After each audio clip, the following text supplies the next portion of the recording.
Hey guys, this is going to be a video about me installing the RokBlokz mud flaps on a 2023 Badlands Bronco with a Sasquatch package. So I already have them installed here, and these are the XLs with the crash bar removed. So if you go on their website, that's what they ask. They want to know what size you want and if the crash bar is removed or not. So the Sasquatch package Broncos all have the crash bar removed to accommodate the 35-inch tires. And then, like I said, these are the XLs. So you can kind of get an idea of what they look like. I believe the next size up is a couple inches longer, which I think would have just been too much for this rig. So this is the preview, and I'll get into the install. We bought the RokBlokz full kit mud flaps and wanted to show you guys how they came packaged. I'm actually fairly impressed. So it came in 2 boxes. This is the full kit, so front and back. You can see that they're shrink wrapped in plastic. So all the components here, the hardware is in these Ziploc bags and very clearly labeled, front, rear. You got the bolts here that go through the crash bar. So they've done a very good job. They even gave us a little bit of candy to go with it. And then these are the actual brackets. I've already opened these, obviously, but I didn't disturb it too much. But these brackets were also shrink wrapped in some plastic and had the paper in between them here so that they don't get scratched up, even though they're obviously going to get scratched up holding mud flaps on the vehicle. So overall, pretty impressed with the packaging and cleanliness, and so far the labeling of all of the equipment. So we'll see how easy it goes together, and I'll show you when I'm putting them on. Okay guys, I'm assembling the mud flaps for the Bronco, and I wasn't going to show any of the assembly because I figured it'd be self-explanatory. But I didn't really like their video that they had, and I ended up using the PDF instead. So you should get these with your mud flaps. So that's a QR code for the video, QR code for the PDF, and the still pictures in the PDF I actually thought were a little bit more useful than their video. So this is what it ends up looking like when it's all together. And so I'm working on the left front right now, and I have already pressed in my nuts here. And so per the instructions, after you do that, you flip it over so it's the non-logo side. So here's the logo, you flip it over. So now I'm on the non-logo side. So now the A bracket sits on top of there, and then the B sits on top. You can see here how these are the same shape up towards the top here, so they just match up like so. And then the metal bracket is the last thing that goes on up at the top here, and all these holes line up, and then you can start putting in your screws that end up securing down through to the nuts. Don't forget to put some Loctite on there so that they don't vibrate away. And so this is what it ends up looking like when you're done. So this would be the non-logo side, and then here is the logo side. So hopefully that helps. I'm going to finish assembling them and bring you back later. Okay guys, so I figured I'd show you the rear ones also. So this is the A, and it's going to be the smooth side of the plastic. So you have your etching here, and then the rough side of the plastic. If you flip that over for the smooth side, that's the side that you're going to put the nuts in on. And then flip it back over, Loctite on all of them, and then the mud flap sits right on top of that. So you'll have the etching and etching both facing up, and then the B. So B sits over the top like so, and then C sits over the top of B, and then sandwich it together. And they have two different size screws for the different thicknesses here. So the longer screw will obviously go through all 4 pieces, and the shorter screw is to go through the 3 pieces. And this is what it should look like.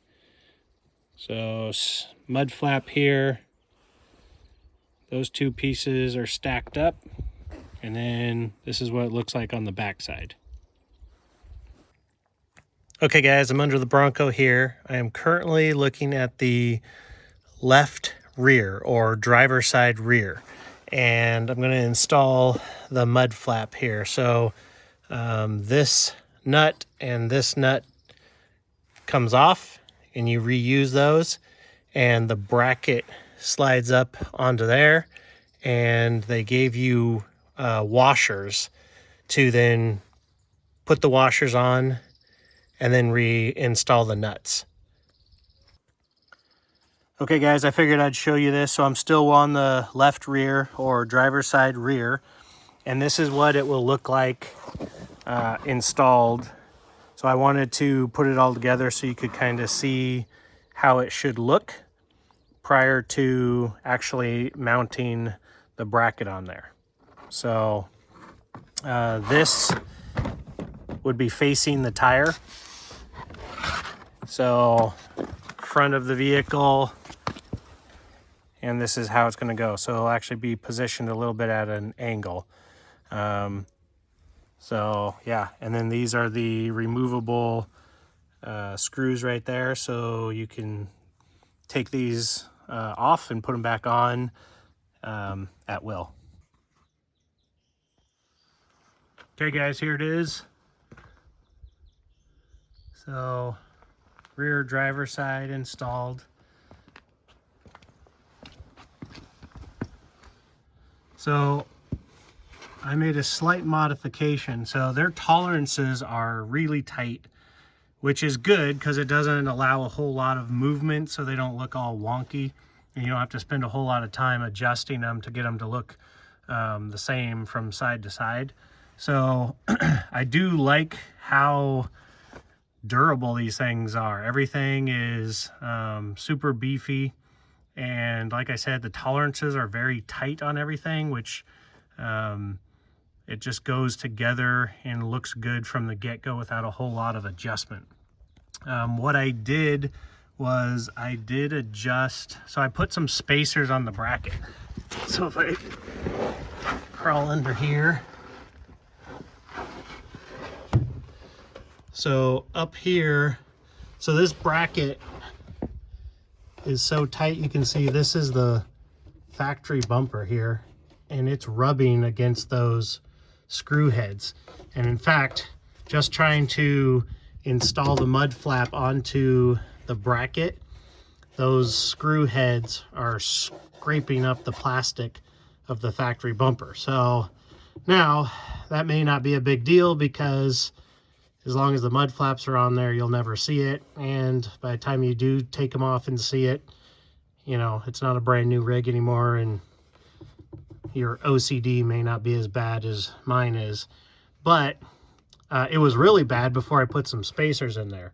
So what I did was, this rear bolt, you can't tell, but I put 2 washers between the frame of the vehicle and the bracket to tilt it so that it would push this away from the bumper a little bit more. So I could probably try to get more crazy and put 3 or 4 total in there and get it off of the bumper altogether, but this is probably good enough for what it is, which is a mud flap, and this part of the bumper is going to take a beating anyway, with or without a mud flap, because it's so close to these tires that are going to throw a ton of rocks anyway. So that was the only thing I did to make a change.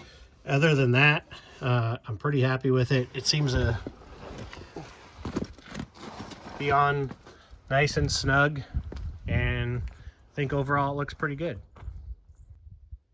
All right, guys, I'm back out here working on the mud flaps for the Bronco, and I put one of the front ones on, and I'll go into more detail about that. But I started thinking about these rear ones again, and how I put those washers in there to change the angle of how the mud flaps sit, and I just didn't like it, because those bolts are part of the, where are they at? They're part of what hold the body onto the frame, and I just didn't like changing the angle and how those nuts are sitting on there and holding it together. But at the same time, I didn't like how this mud flap and these bolts are pushed. Let's see if you can see it here. They're pushed right up against the bumper, and they actually are scraping it. And not to mention that, you know, if you're buying these mud flaps, your intention is probably to take them off and put them back on, so that if you go off trail, you can pull them, or sorry, go onto a trail, you can pull them off, and then when you get back to the road, put them back on to try to save your paint and everything, because you can't have anything with that big of tires, all terrain or mud terrain, and not expect to get rock chips. So that's why I bought these, because they were supposed to be easy to add and remove. Well, with it that tight against the bumper, it's super difficult to pull this thing out or down to get it off without just beating the crap out of your the inside of your bumper here. And I just don't like that. I don't like an aftermarket product that's going to beat up the OEM stuff. So and I wanted to remove that washer. So what I did was I actually bent that bracket out a little, and now you can see that there's ever so slightly a gap between there. So those screw heads are no longer rubbing against the inside of the bumper, and it makes it much easier to take the mud flap off and put it back on.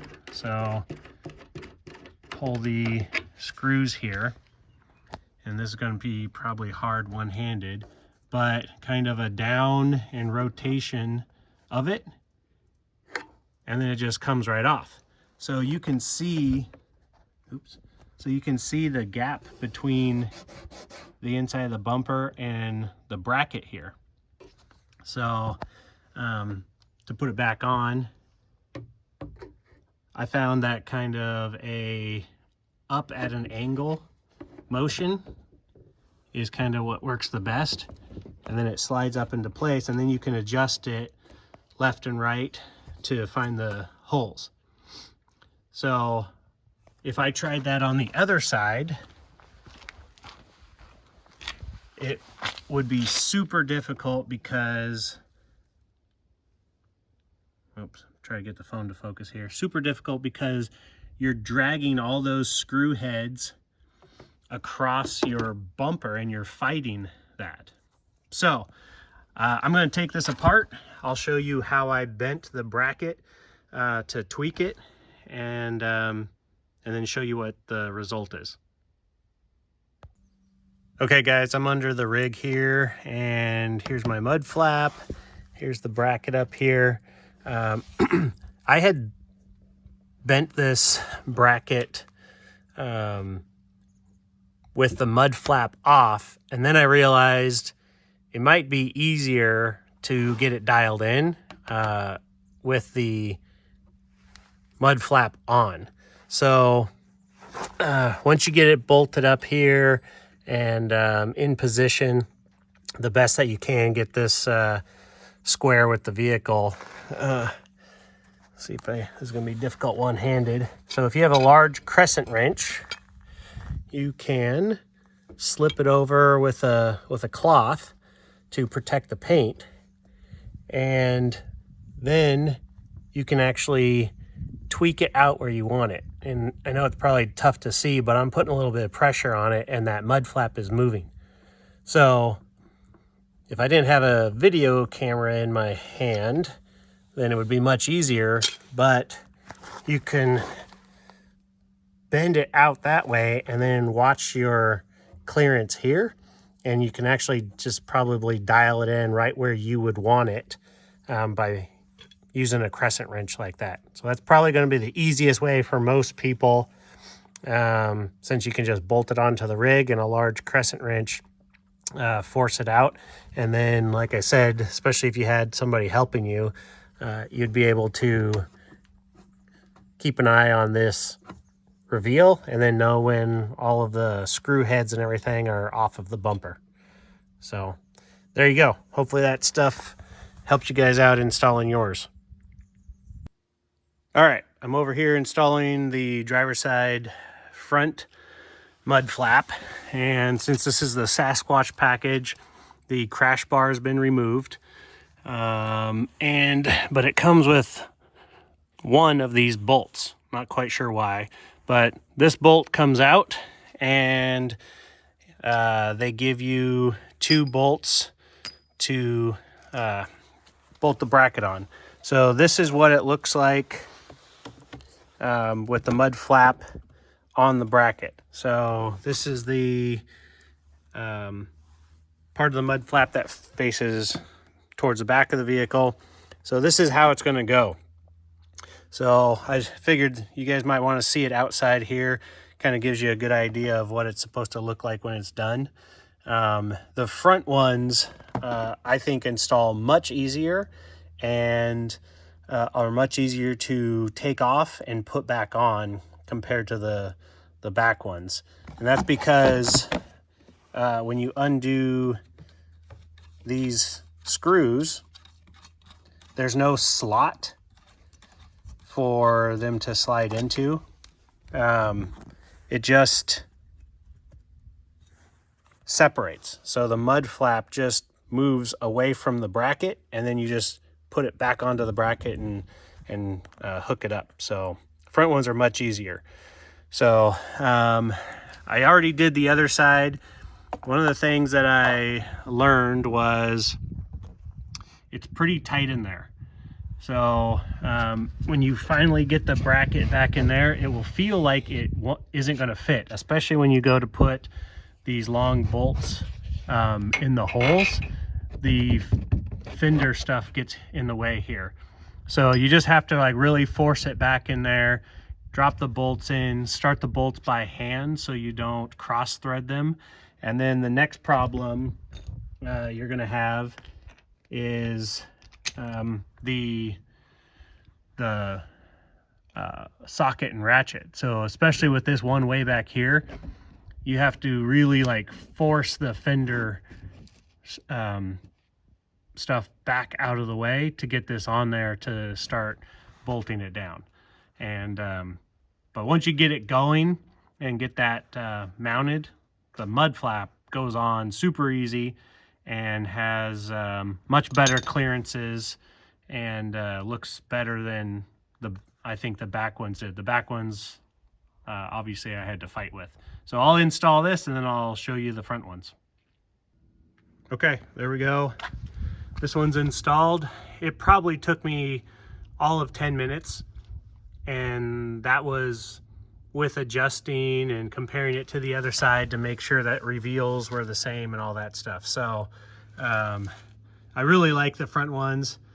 The way it connects to where the crash bar is super easy. Just getting a socket in there to mount those, that's the hard part. But you can see here, you can just get your hand in here to these screws, removable screws, to pop these off. And then, like I said, these come off really easy. In fact, I'll show you.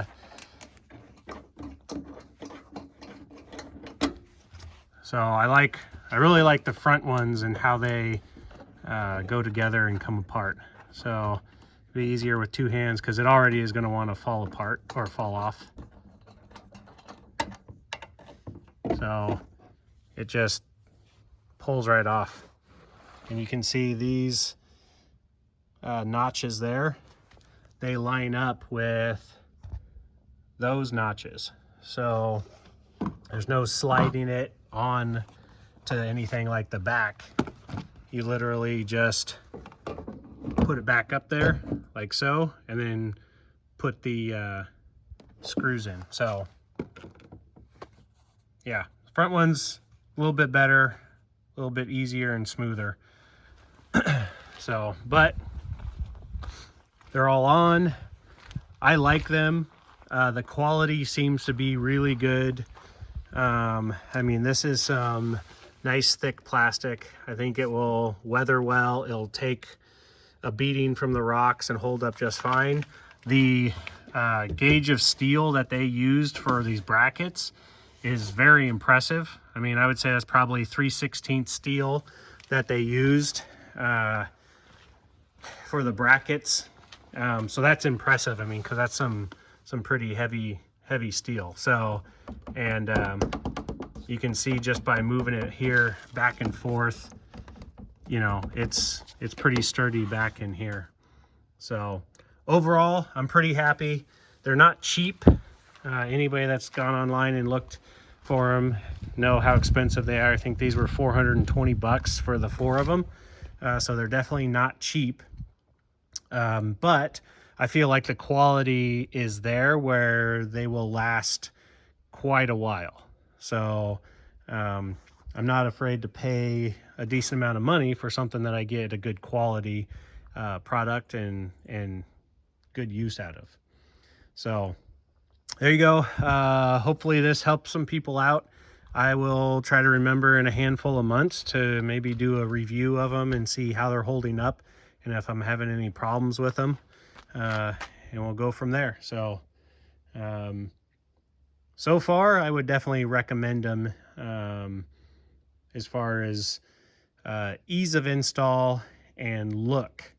So, and just based on how large they are and how much area they cover, I have to believe that they're going to do a pretty good job of stopping mud and rocks. You can see here, this is what was happening. It's up here on the door handle, back here on the door, on the rear fender. This is me driving it home on day 1 down my gravel driveway at like 13 miles an hour. So, and then you can see here, I mean, look at that rock that's stuck in there. This is 1/2 inch, 3/4 inch rock that was stuck in there. So all those things are what's going to fly off as soon as you hit like 20 miles an hour out on the road. So, all right, guys. Well, hope this helps some people out. And until next time.